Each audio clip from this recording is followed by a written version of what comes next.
Барлығыңызға сәлем. Бүгін біз артикуляциялық жаттығулармен танысатын боламыз. Жаттығуды жасамас бұрын баланың алдында айна болу қажет. Өйткені бала өзінің ауыз қуысын толығымен көріп отыруы қажет. Артикуляциялық жаттығулар жасау арқылы баланың тілінің анық шығуына көмектесеміз. Қазір сіздерге айнамен жұмыс жасауды көрсететін боламыз. Айнамен жұмыс жасаған кезде баланың беті өзіне көрініп тұруы қажет. Артикуляциялық жаттығулар жасау арқылы баланың сөйлеу аппаратын қыздырып аламыз. Әр жаттығуды 4 және 5 рет қайталау керек.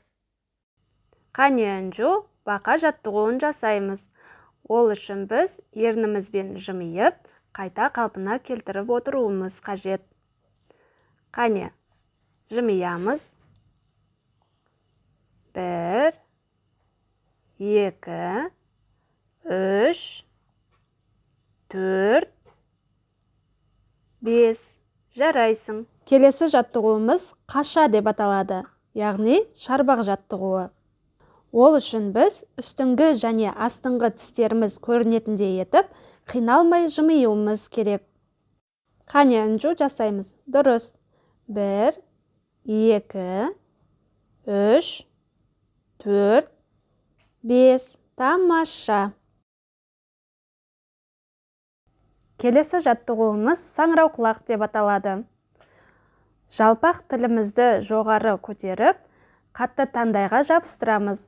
Тіліміздің бүйірлері тістерімізге тиіп тұру керек. Қане Анжу, тілімізді таңдайымызға жабыстырамыз. Дұрыс. 1, 2, 3, 4, 5. Түсіреміз. Қане тағы да.